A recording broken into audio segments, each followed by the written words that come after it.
A esquerda ganhou força, a centro-direita conquistou mais espaço e o bolsonarismo diminuiu sua influência.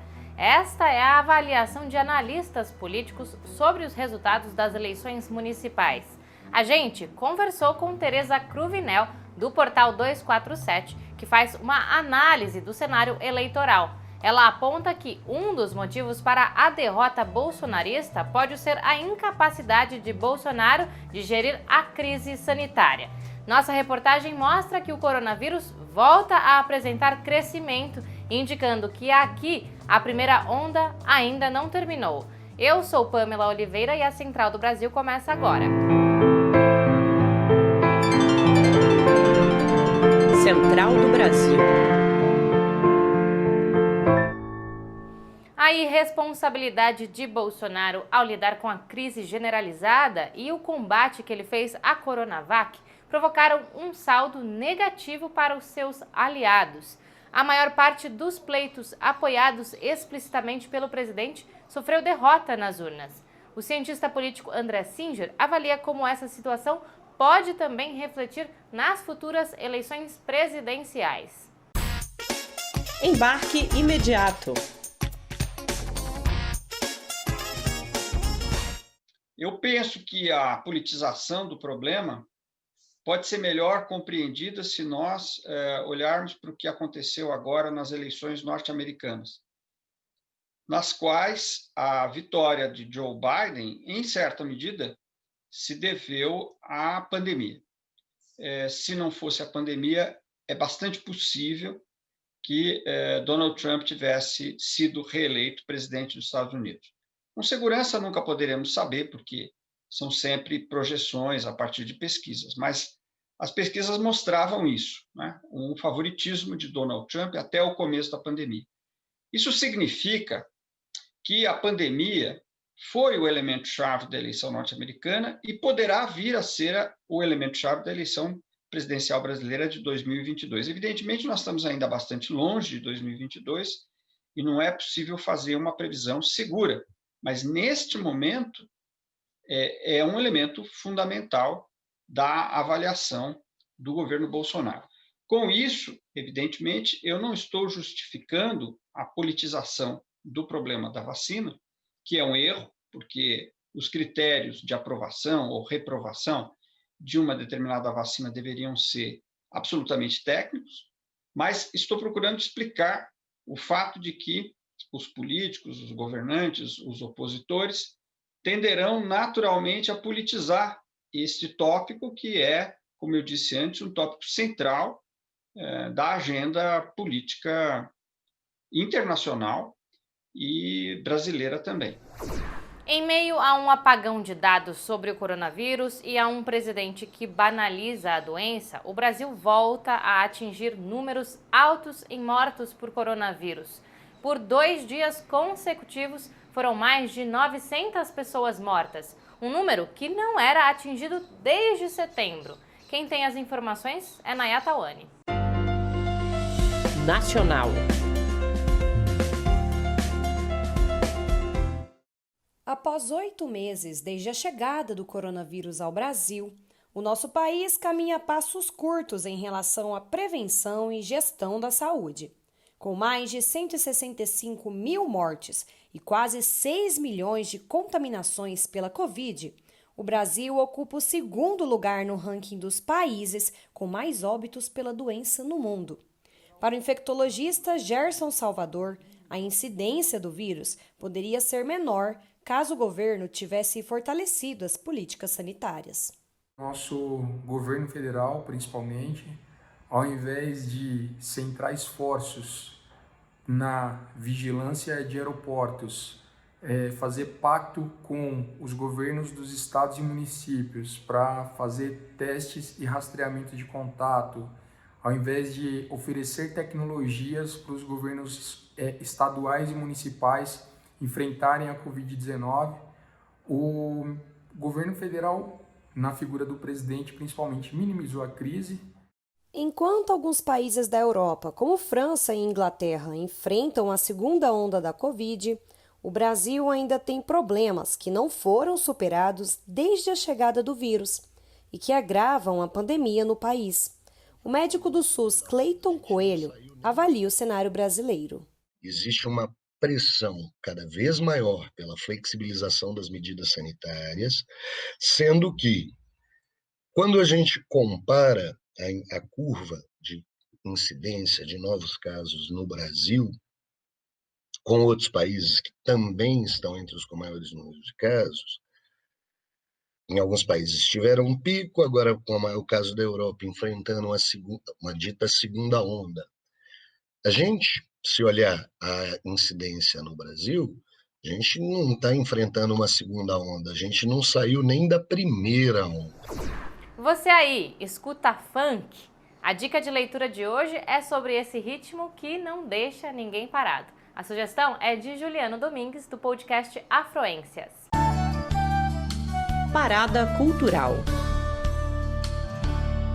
E a dica de cultura de hoje vai para o livro Preso na Gaiola, da autora Juliana da Silva Bragança. Esse livro, ela basicamente fala sobre todo o processo de preconceito e perseguição ao funk, né, ao ritmo, funkeiros, produtores de funk e pessoas que frequentam bailes funks em geral, e ela faz isso a partir da análise de notícias publicadas no Jornal do Brasil, tá? Jornal Carioca.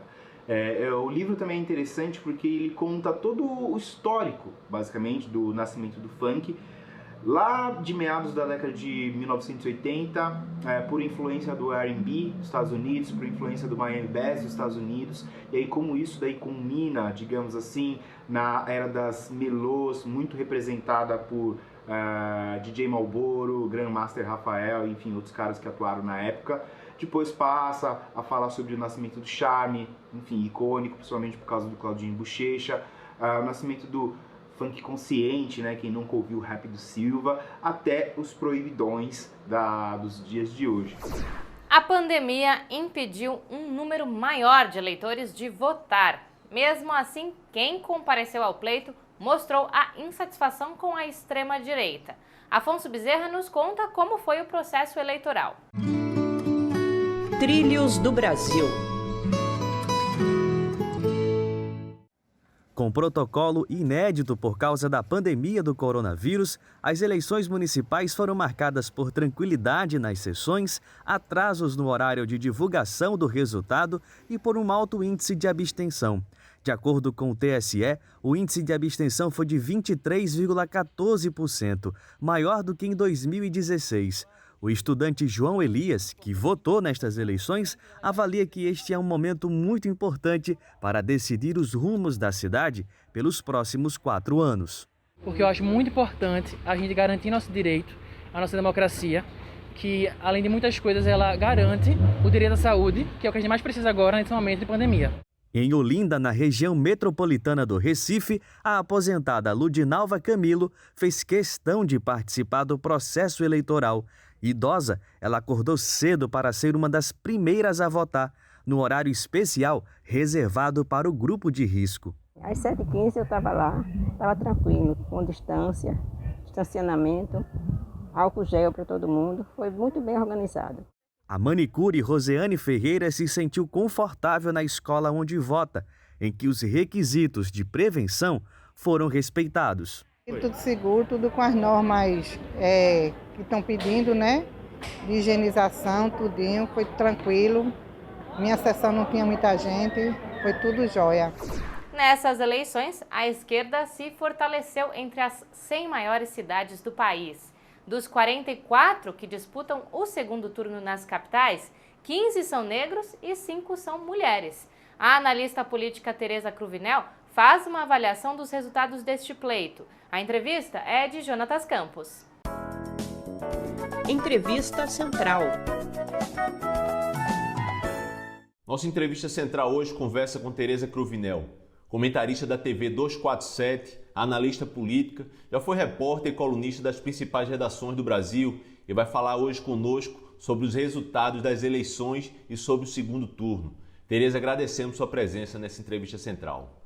Tereza, o resultado da apuração de ontem demonstra um crescimento do PSOL e uma recuperação do protagonismo do PT, embora em número de votos o PT tenha caído um pouco. O PDT também e o PSB tiveram bons desempenhos.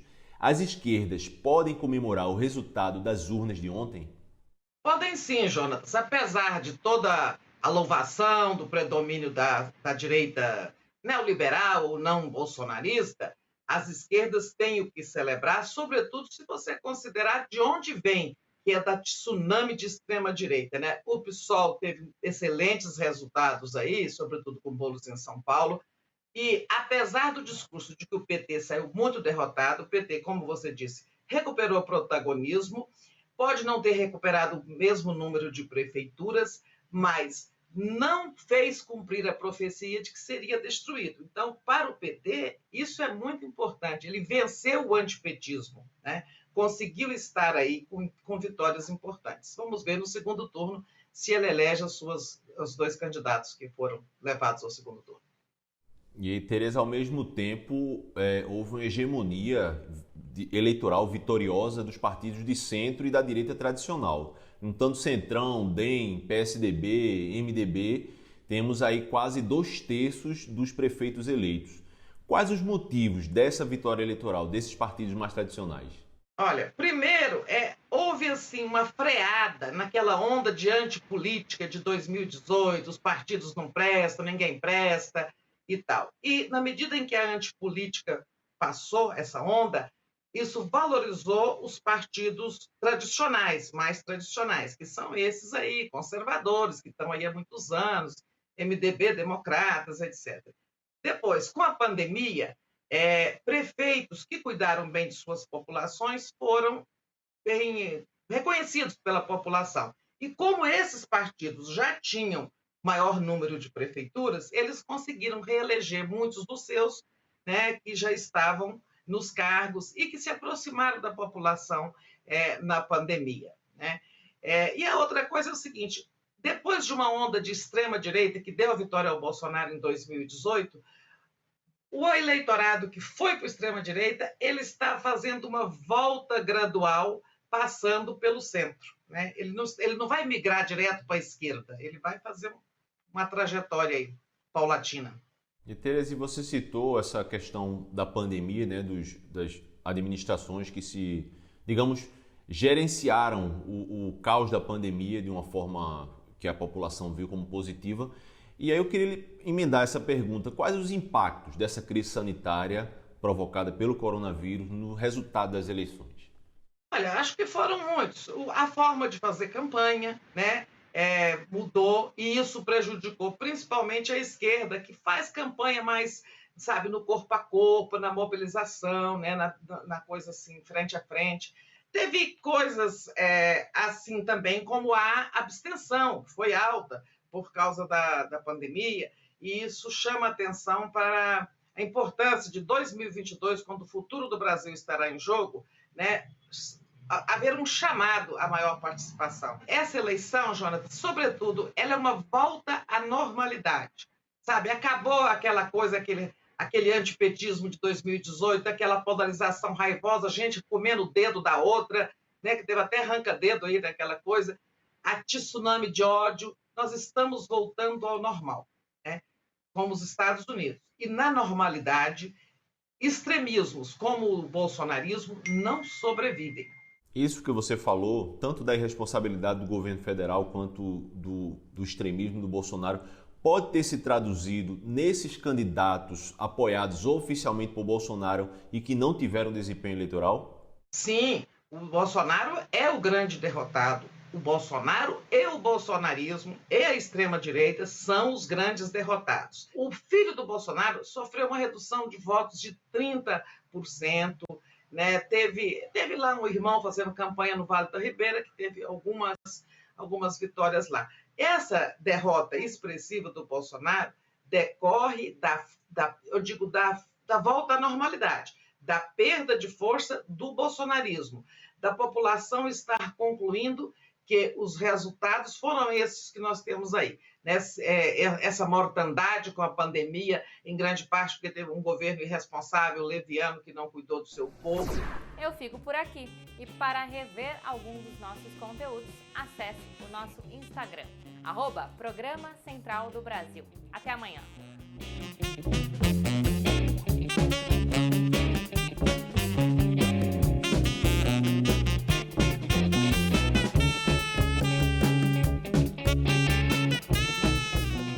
Central do Brasil, a rede de comunicação dos movimentos populares.